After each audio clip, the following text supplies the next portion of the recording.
Now, there are many ways operators can mess up an X-ray image. Today, we're going to talk about the 3 main reasons why you don't get the best out of your X-ray machine. Well, there are several ways you can mess up your X-ray imaging, but today we're going to cover 3 main ways that we see operators really not getting the best image that came from an X-ray system. So the best way to describe that is just go back to basics and understand what are the critical parameters that drive an X-ray image. First one is time, right? So you need to figure out how much time, how much exposure the sample is going to have to X-rays to produce a resilient image. A denser sample might need more exposure, right? You need more time. Or, and the other side, a thinner sample like a seed or carbon fiber or any other types of fibers that are very thin and very light might need less exposure so they can produce a good image. The second critical parameter in X-ray image is power, right?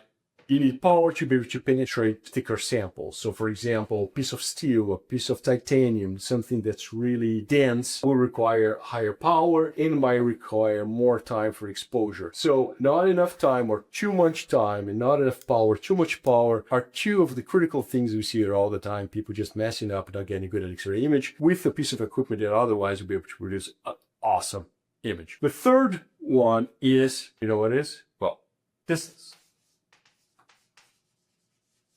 So this isn't distance between the X-ray source and the detector, the distance between the X-ray source and the sample and the detector. So those 3 key components of an X-ray system, X-ray source and the detector, and when you put the sample are critical to get you a good X-ray image. So for example, if this sample is too far away from the source, you might not end up with proper magnification or geometric magnification to see all the details you need to see inside your sample. If the X-ray source is too far away from the detector, you might not have enough luminosity from the X-ray source to get you enough exposure to actually see the details that you need to see inside the X-ray sample. So we see all those 3 parameters have to be adjusted correctly to produce the best X-ray image possible with the equipment you have. And the 3 have to work together. If you mess up one of them, there's some level that you can compensate with the other one. So for example, if you have enough power, you can go faster, right? But there is a small area of overlap that you can trade off between these 3 parameters. In reality, the 3 of them have to be optimized